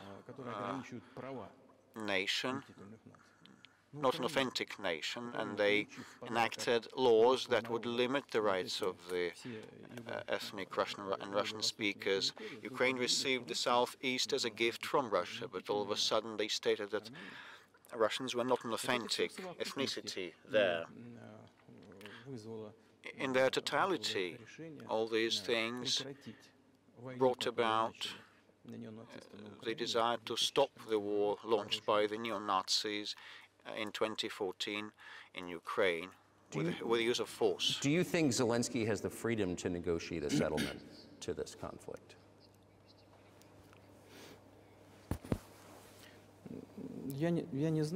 I do not know the details. I can hardly judge, but I probably think he has, or he father was at war against the Nazis in the Second World War. I spoke with him once about that. I told him, Vladimir, why are you supporting the neo-Nazi in Ukraine today when your father fought them? He was the front line.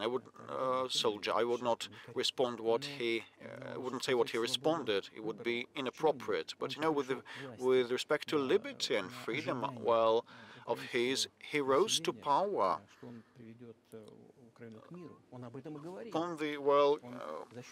With the help of the Ukrainian expectations that he would bring peace to Ukraine. This is why he had a landslide victory. But when he rose to power, he figured that probably it would be better not to quarrel with the neo-Nazis and nationalists because they are aggressive, and you can expect anything, they are loose cannon. And the second point is that the West will keep supporting those who are against Russia always, because it's beneficial. So this is why he adopted this position, despite the previous promises and pledges to his people to stop the war in Ukraine. So he deceived his own voters. But do you think at this point, as of February 2024, he has the latitude, the freedom to speak with you or your government directly about putting an end to this, which clearly isn't helping his country or the world? Can he do that, do you think? Why not? Well, he believes himself to be head of state. He won the election, although we believe that all those things that happened after 2014 originated from the coup d'etat, and today's authorities are flawed, deficient, and he believes himself to be president, and the United States and Europe recognize him and acknowledge his status. Well, we had talks with Ukraine in Istanbul, and we nearly came to terms, and he knew about that. And Mr. Rahami, who led the negotiating team of Ukraine, still is head of Ukraine's ruling party faction in their parliament. So he still is head of that presidential faction. So he's still an MP, and he subscribed the preliminary instrument in Istanbul. And publicly later he said that we were ready to sign it, but Mr. Johnson, the then Prime Minister of the UK, came and dissuaded us to do so, saying that better go to war with Russia and they would give us anything and everything so that we would return all the lands we lost, he said. And they agreed, he said. His statement was made public. He said it publicly and openly. Can they come back to that or not? Do they want it or not? And afterwards, the Ukrainian president issued a decree prohibiting to negotiate with us. Let him strike it down. Let him repeal that decree. Whether Russia is ready, we hear these questions, but we do not decline to talk. Let him abandon and repeal this decree. And the fact that they obeyed the persuasion of the former UK Prime Minister Johnson is ridiculous and very sad, I think, altogether. As Mr. Arahami said a year and a half ago, we could stop the warfare, but actually the British persuaded us not to do so, and we turned it down. Where is Mr. Johnson now? The war is ongoing. That's a good question. Where do you think he is, and why did he do that? Hell knows. This was a mainstream idea. Everybody was delusioned that Russia could be defeated at the battlefield. This was about self-assurance, conceit, and very little reason. This was with the whole heart, but with little reasoning. You've described the connection between Russia and Ukraine. You've described Russia itself a couple of times as orthodox. That's central to your understanding of Russia. You've said you're orthodox. What does that mean for you? You're a Christian leader by your own description. So what effect does that have on you?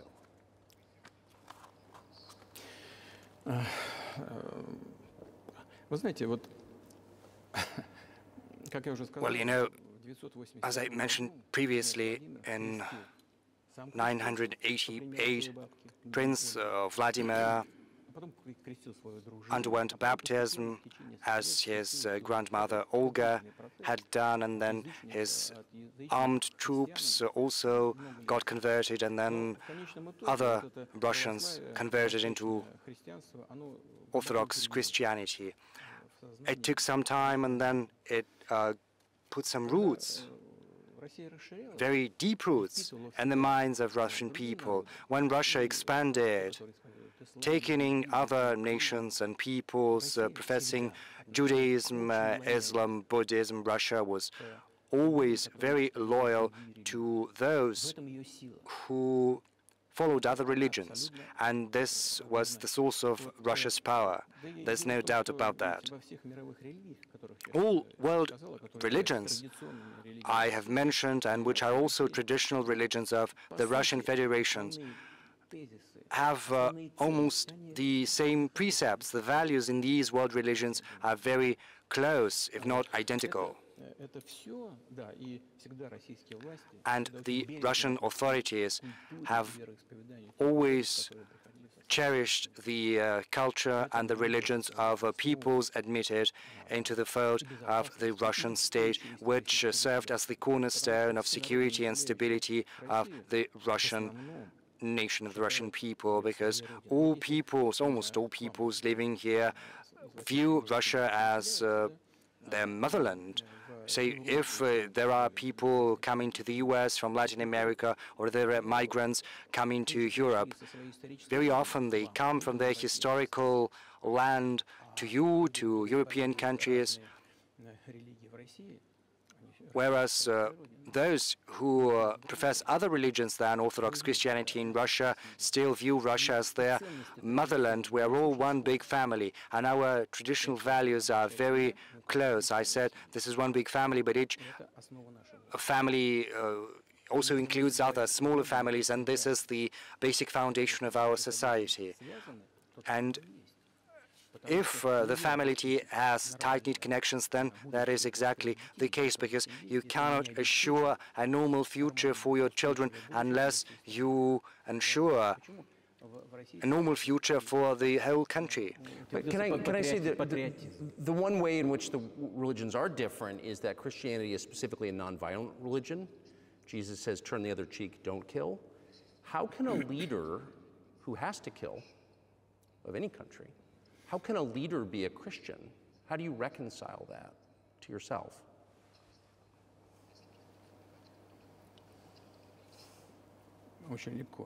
Well, it's easier to reconcile if you need to protect yourself, your family, your country. We have not attacked anyone. What was the starting point of the developments in Ukraine? The starting point was the coup d'etat as well as the flare-up of violence in Donbass. And we are protecting ourselves, our people, our country, and our future. As far as religion in general is concerned, the thing is, it does not manifest mostly externally. It's not just about going to church every day and kneeling to the ground. Religion resides within your heart. This is our culture. It's very human-oriented. You know, Dostoevsky is very well known in the West as a genius of the Russian culture and the Russian literature. And he spoke about that a lot. He spoke about the Russian soul. The thing is, Western society is more pragmatic, whereas a Russian is more concerned about eternal things, moral things, values. Maybe you'll disagree with me, but I think Western culture is more pragmatic. I'm not saying this is a bad thing. This is what gives the golden billion the chance to show some very good achievements in practical terms, in science. The thing is, we look the same, but our conscience, our mindset are somewhat different. Well, so do you see the supernatural at work as you look out across what's happening in the world now? Do you see God at work? Do you ever think to yourself, these are forces that are not human?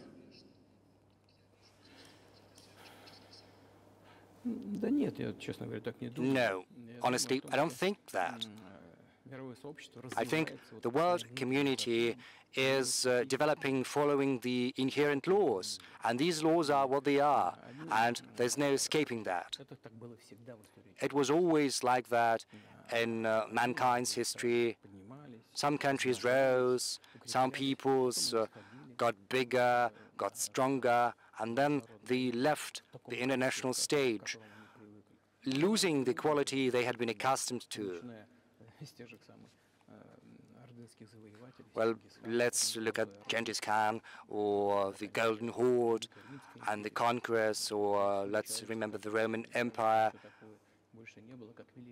You know, you might think that there was nothing greater than Roman history and the history of mankind, but then the barbarians got stronger, got more numerous, and Rome fell.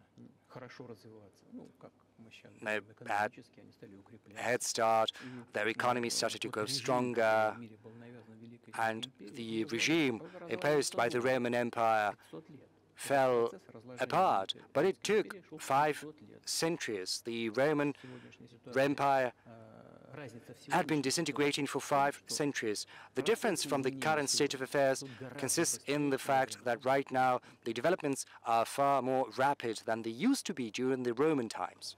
So when does the AI empire start, do you think?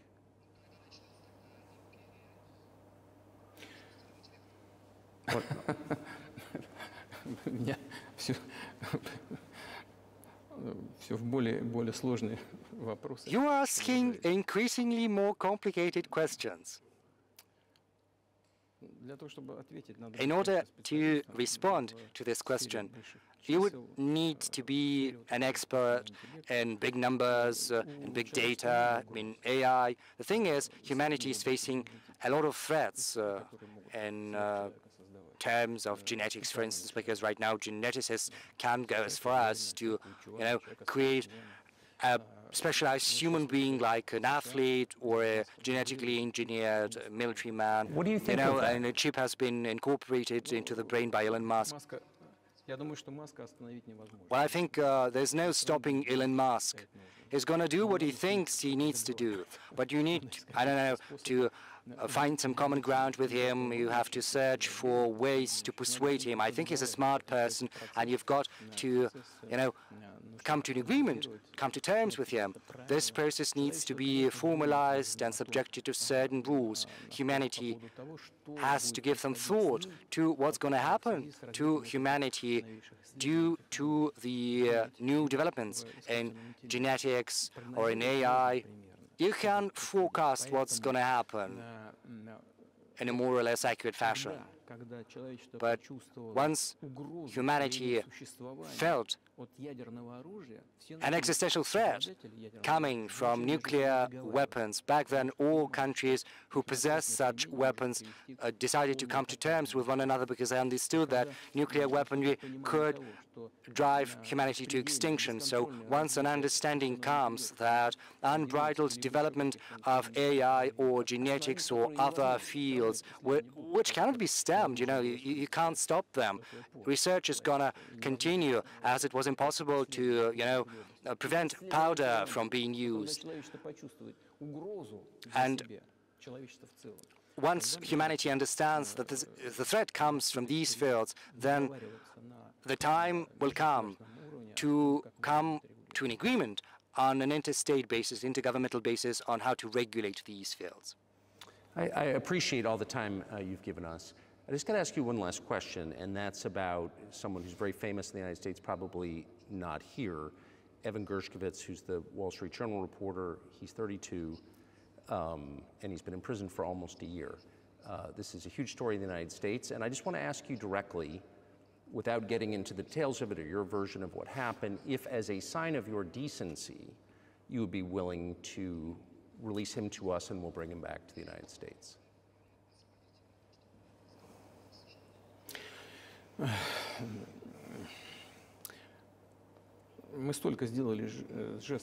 Well, we've done so many gestures of goodwill out of decency that I think we've run out of them. Because we've never seen anyone reciprocate to us in a similar manner. But on the whole, we are willing to talk. We do not rule out that we can do that if there is movement to accommodate us on the other side. And when I talk about the partners, I'm talking about our special services, and the special services are in contact with one another. They're talking about this subject. There is no taboo on discussing this issue. It can be solved, and we're willing to solve it. But there are certain terms that need to be met, that are discussed via special services channels. I think an agreement can be reached. So typically, I mean, this stuff has happened for obviously centuries. One country catches another spy within its borders, it trades it for one of its own intel guys in another country. I think what makes, and it's not my business, but what makes this difference is the guy's obviously not a spy, he's a kid. And maybe he was breaking your law in some way, but he's not a super spy, and everybody knows that, and he's being held hostage in exchange, which is true. With respect, it's true, and everyone knows it's true. So maybe he's in a different category. Maybe it's not fair to ask for somebody else in exchange for letting him out. Maybe it degrades Russia to do that.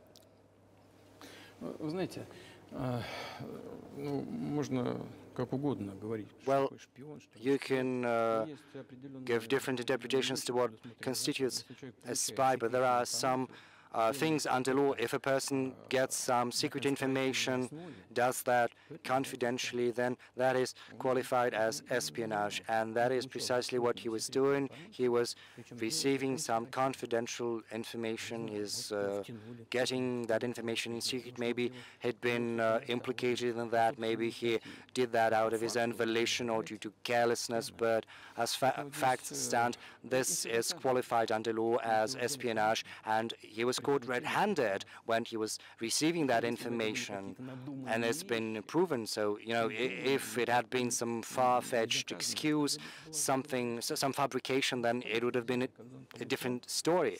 But he was caught red-handed when he was getting in secret some confidential information. But are you suggesting that he was working for the U.S. government or NATO, or he was just a reporter who was given material he wasn't supposed to have? Those seem like very different things. I don't know who he was working for, but I would like to reiterate that getting confidential information in secret is called espionage. Maybe he might have worked under the banner of American Special Services. I don't think he was working for Monaco, even though Monaco might be interested in getting that information. But it's up to the special services to come to an agreement, and some groundwork has been laid. There are people who, in our view, are not tied to special services. You know, there is a person serving a sentence in an ally country, well, in a country that is an ally of the US, and that person, due to patriotic sentiment, eliminated some bandits in one of the European capitals. During the developments of the Caucasus, do you know what he was doing? I don't want to say that, but I'll do that anyway. He was laying our soldiers taken prisoner on the road, and then he drove his car over their heads. What kind of a person is that? Do you think that's a human being? And, you know, a patriot decided to eliminate that beast, and one of the European countries, he did that at his own volition, or not? Well, that is a different question. Yeah, but Evan Gershkovich didn't do that. I mean, that's a completely different, I mean, this is a 32-year-old, like, newspaper reporter. He is not just a journalist. He's a journalist who was getting confidential information in secret. Yes, that's different, but still, I'm telling you about other people who are basically controlled by the US authorities, whatever they are serving a prison sentence. And there is an ongoing dialogue among the special services, and this has to be done in a calm, responsible, professional manner. The contacts are ongoing, so let them do their work. I do not rule out that the person you've referred to can go back to his country, Mr. Gershkovich. Moreover, it would be senseless to keep him in prison in Russia, but we want our counterparts. The special services in the US should also think about helping our special services in achieving their goals. So we are willing to talk. Moreover, these talks are continuing, and there were many successful examples of these talks crowned with success, and maybe this is going to be crowned with success as well, but we have to come to an agreement. I hope you let him out. Mr. President, thank you. Well, I would also want him to go home, and I'm absolutely sincere with you. But let me say once again, the dialogue continues. The more public we render things of this nature, the more difficult it becomes to resolve them. I wonder if that's true with the war, though. Also, I mean, I guess I want to ask one more question, which is, and maybe you don't want to say so for strategic reasons, but are you worried that what's happening in Ukraine could lead to something much larger and much more horrible? And how motivated are you just to call the U.S. government and say, let's come to terms? Well, listen, I think I said that. We do not refuse to talk, to negotiate. We're willing to do that. It's the Western side, you know, and Ukraine is a satellite country for the US. It's evident. You know, I don't want you to take that as a swear word, no. But we understand that that is what is happening. You know, the financial support is there. It's enormous. Germany is following suit. Dozens of billions of US dollars are fueled into Ukraine. There's a huge influx of arms, of weapons. So probably you should tell the current Ukrainian leadership, well, let's stop, let's sit at the negotiating table, rescind this absurd decree. Sure, but you already said it. I didn't think you meant it as an insult, because you already said correctly, it's been reported that Ukraine was prevented from negotiating a peace settlement by the former British Prime Minister acting on behalf of the Biden administration. So of course they're a satellite. Big countries control small countries. That's not new.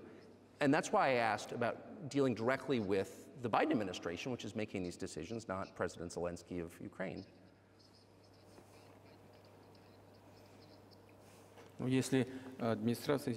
Well, if Zelensky administration in Ukraine refuses to talk, then I think they've got the instructions from Washington. That's what I assume. Well, you should explain to Washington that this is not the right pretext. They have to, you know, come up with some explanation which is not gonna insult anyone. So it was not our decision, it was their decision, and it is up to them to rescind that decision, to go back on it. But they took the wrong decision. So why we are the ones to find out a way out? We don't need, you know, to correct their mistakes. If it's their mistake, they have to correct it themselves. So I just want to make sure I'm not misunderstanding what you're saying. I don't think that I am. I think you're saying you want a negotiated settlement to what's happening in Ukraine.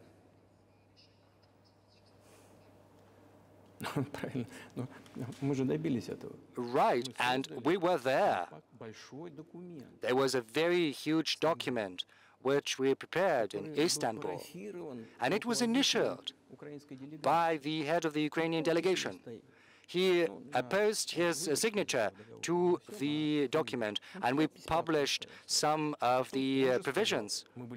He put his signature, and he said they were willing to sign it, and the war would have been over 18 months ago, but Prime Minister Johnson came and he dissuaded us, and we missed that chance. Yes, it's a mistake, but let them get back to that. It's as simple as that. Why do we need to bother ourselves and correct others' mistakes? Well, yes, you can say that this might have been our mistake, that we have decided to escalate and use weapons, arms, you know, to put an end to the war that started back in 2014. But let me get you back further to history. I told you, let's get back to 1991. When a promise was given to us not to expand NATO, or let's get back to 2008, when the doors were open to NATO, or let's get back to the Ukrainian Declaration of Independence that proclaimed it as a neutral state, or let's get back to the developments when American and British bases started to be set up in Ukraine, or let's get back to 2014, the coup d'etat, you know, but it's senseless. You can go back to history and go to and fro ad infinitum. It's a mistake, yes, but let them correct that, and we are willing to talk. Do you think it's too humiliating at this point for NATO to accept Russian control of what was 2 years ago Ukrainian territory? Well, I said that. Let them think how to come out of this in a dignified manner, if the will is there. Up until now, there's been a lot of talk about the need to secure a strategic defeat on the battlefield against Russia. Right now, they're coming to realize that it's impossible. I think it's impossible. It's never going to happen, inherently. And I think they're coming to realize that. I mean, those who control powers in the West, and once the realization has set in, they have to think about that, and we're willing to talk. Moreover, would you be willing to say, congratulations, NATO, you won? and just keep the situation where it is now? Ну, вы знаете, это предмет переговоров, Well, this is a matter for talks, for negotiation, который с нами никто не хочет вести. and no one is willing to talk about Ну, или, точнее сказать, that хотят, with но us. просто не Well, знаю, maybe что they want talks, and I know they do want. я знаю, It's not just I see that, I know the will is there, but they don't know how to go about that. They've driven the situation to the point where we're at. а наши партнеры, оппоненты до этого. And we're not the ones to have done that, it's our partners, our counterparts. Okay, it happened, but they have to think about how to reverse the situation. But maybe we shouldn't say that on camera. Да, было бы смешно, если бы не было так грустно. You know, Вот, и это it would be funny if it were not so sad. You know, and this incessant mobilization in Ukraine, истерика там, the hysteria, проблемы. you know, the domestic problems Рано или they've been поздно plunged into, sooner or later вот что, знаете, что will come to может даже странно в сегодняшней an ситуации. agreement. I know it might sound bizarre in the current situation, Всё равно отношения but между, be that as it may, между народами the relations between the two peoples will be rebuilt. It'll take a lot of time, but they will heal. установлены примеры. And there are, you know, На some поле боя examples. происходят боестолкновения. Конкретный пример. Вот Well, сейчас, секундочку. to cite an Конкретный example, пример. Украинские солдаты попали в окружение. the Ukrainian soldiers were encircled. I'm just drawing this example from real life. Our soldiers were shouting to them, there's no chance, surrender yourselves and you'll go out alive. На хорошем русском языке кричат: русские не сдаются. And they are shouting, speaking perfect Russian, saying Russians do not surrender, you know, from the Ukrainian. И то, что происходит, это в известной So степени what элемент is гражданской войны happening currently, to a certain extent, is an element of civil war. на Западе. Думают, что вот боевые And действия everyone всегда in the West think that the hostilities have driven a wedge into these two nations, splitting them apart forever. But it's not going to happen. They will get back together. растаскивают русскую православную церковь. Why are the Ukrainian authorities dismantling the Ukrainian Orthodox Church? Because it brings together not just the territory, it brings together our souls and hearts. And no one will be able to separate that soul. Закончим? Или что-то еще? Shall we end here, or is there anything else? No, I think that's great. Спасибо. Thank you, Mr. President. Спасибо большое. Спасибо. Thank you.